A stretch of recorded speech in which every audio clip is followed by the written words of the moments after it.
Bapak, Ibu, dan Saudara sekalian, renungan hari ini diambil dari 1 Petrus 1 ayat 22, demikian firman Tuhan.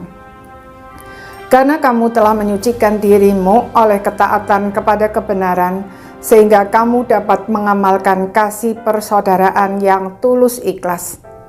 Hendaklah kamu bersungguh-sungguh saling mengasihi dengan segenap hatimu. Saudara-saudara sekalian, mengamalkan kasih persaudaraan yang tulus ikhlas dengan bersungguh-sungguh saling mengasihi hanya bisa kita lakukan jika kita telah menyucikan diri dengan bertumbuh dalam pengenalan dan ketaatan kepada kebenaran firman Tuhan hari demi hari. Mengapa demikian? Sebab secara natural kita cenderung mementingkan diri sendiri, suka menghakimi, sulit menerima dan mengampuni kelemahan orang lain. Jangankan mengamalkan kasih persaudaraan, kita mungkin bahkan melakukan yang sebaliknya, terutama terhadap orang yang sering menyakiti kita dan menyulitkan hidup kita. Kita mungkin bahkan menganggapnya sebagai musuh yang kalau bisa disingkirkan dari hidup kita. Bukankah hari ini tidak sedikit pernikahan yang berakhir dengan perceraian? Sekalipun kita nampak sabar dan setia, belum tentu motivasi kita murni. Betapa sering kita melakukannya hanya karena kita takut dihukum atau dinilai jelek, atau pernah mengalami pengalaman traumatis tertentu, atau ada pamrih yang tersembunyi di dalam hati kita.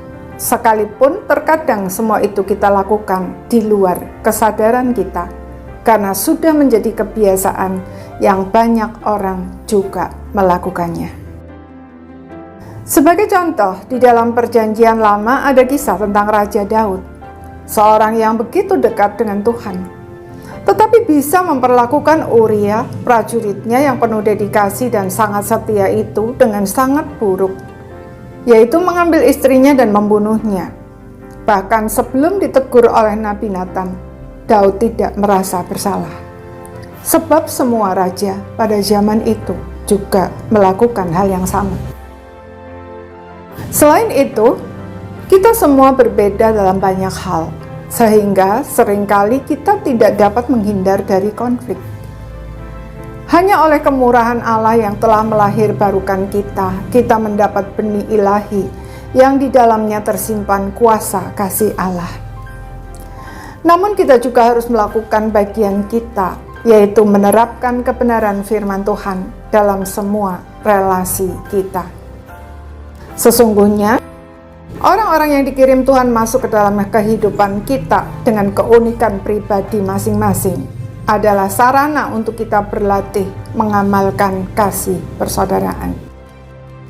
Karena itu, apapun yang terjadi di antara kita, mari kita senantiasa ingat bahwa di dalam Tuhan kita bersaudara, bahwa Tuhan telah mempertemukan kita untuk saling mengamalkan kasih persaudaraan yang tulus ikhlas.